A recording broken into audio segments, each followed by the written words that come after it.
Hello again. Let me tell you a little story. It's a story about two preachers, one named Martin and one named Tim. Now, Martin is a boy with a big theological box he plays in every day, so he's an expert in it. And Tim has a ministry where he reaches around the country to find troubled wives who are in abusive relationships so he can rescue them. Well, Tim found Scott and his wife, Holly.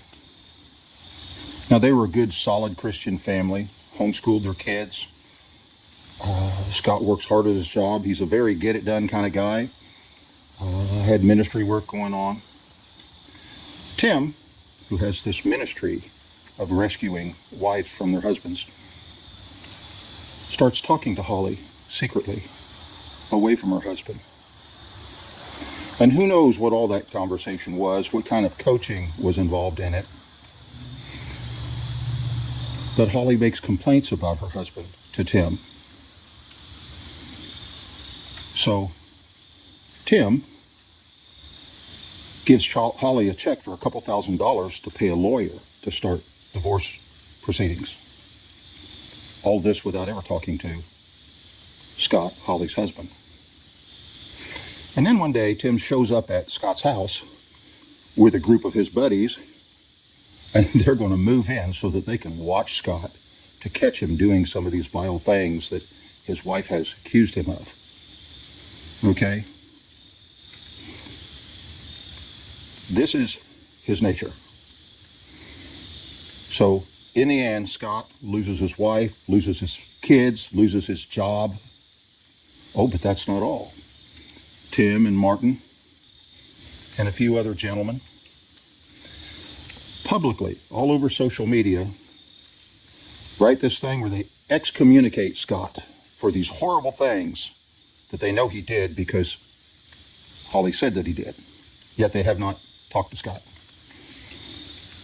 They excommunicate him and they turn him over to the devil for the destruction of his flesh. Well, as it went on, Scott ended up having to deal with a divorce. Do you not believe that such pressure put on most men would drive them towards suicide?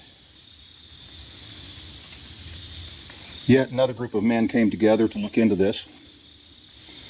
And they, as a group, talked to, Martin was backing Tim through all this. And they talked to Martin and Tim about it, who stood their ground that they did the right thing, and they had a right to invade Scott's household like this and pay this lawyer money for Holly because Scott had not paid a bride price for his wife. Therefore, he really didn't have a wife. He just had a concubine.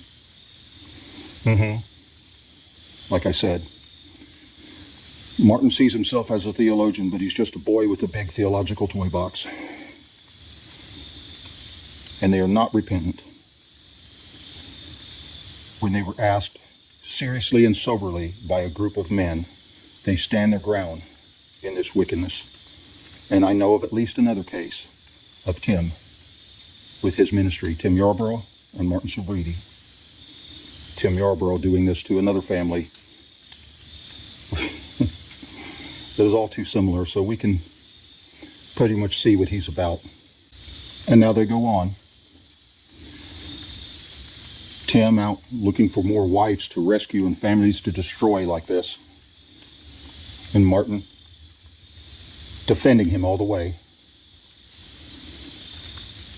Don't you believe that these piece of shit preachers should be excommunicated and turned over to the devil for the destruction of the flesh?